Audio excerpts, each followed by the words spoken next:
Hello guys, last class में हमने should को समझा था। आज भी हम शुड को समझेंगे। शुड हैव हैड, पहचान की बात करें, पास होना चाहिए था। रूल्स की कोई जरूरत नहीं है, हम बिना रूल्स के पढ़ेंगे।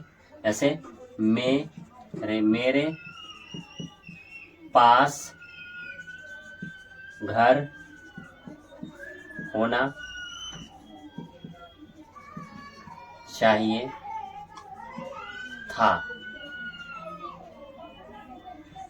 I should have had a house। हम रियलाइज कर रहे हैं, हम पछता रहे हैं फिलहाल खुद से कि यार मेरे पास घर होना चाहिए था। तो I should have had a house. मना कोई तो करता नहीं है, फिर भी अगर क्या है कि अगर मेरे पास घर नहीं होना चाहिए था तो आई शुड नॉट, मैं बिल्कुल सेंटेंस बनाता हूं, मेरे पास घर नहीं होना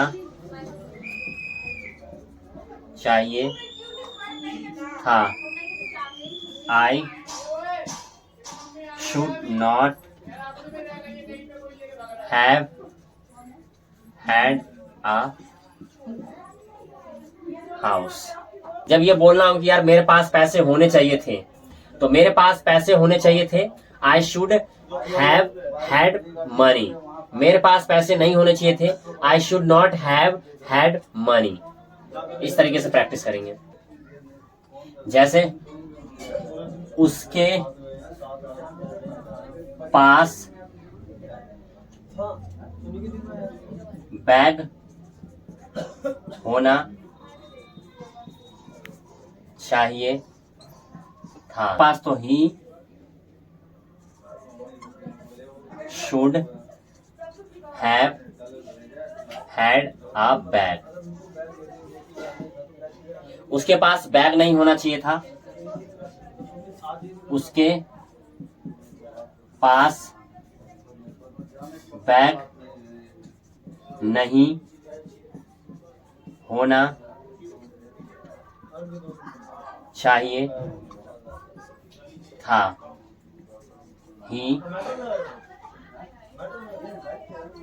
he should not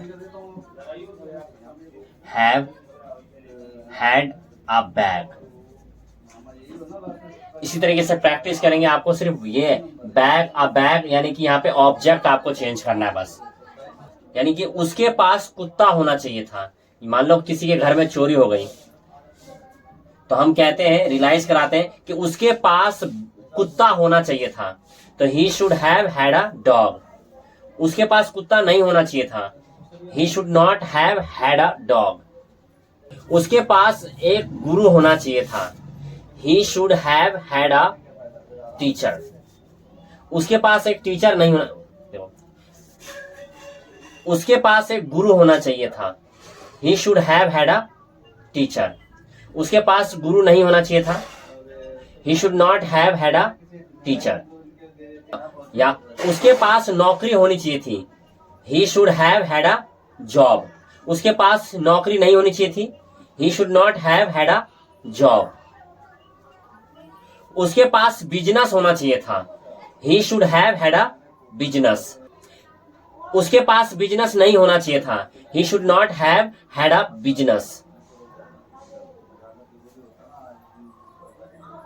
इसी तरीके से प्रैक्टिस करेंगे, आपको अच्छे से समझ में आ जाएगा। जब भी आपको ये कहना हो कि कोई चीज पास होनी चाहिए थी, तो शुड हैव हैड, उसके बाद वो चीज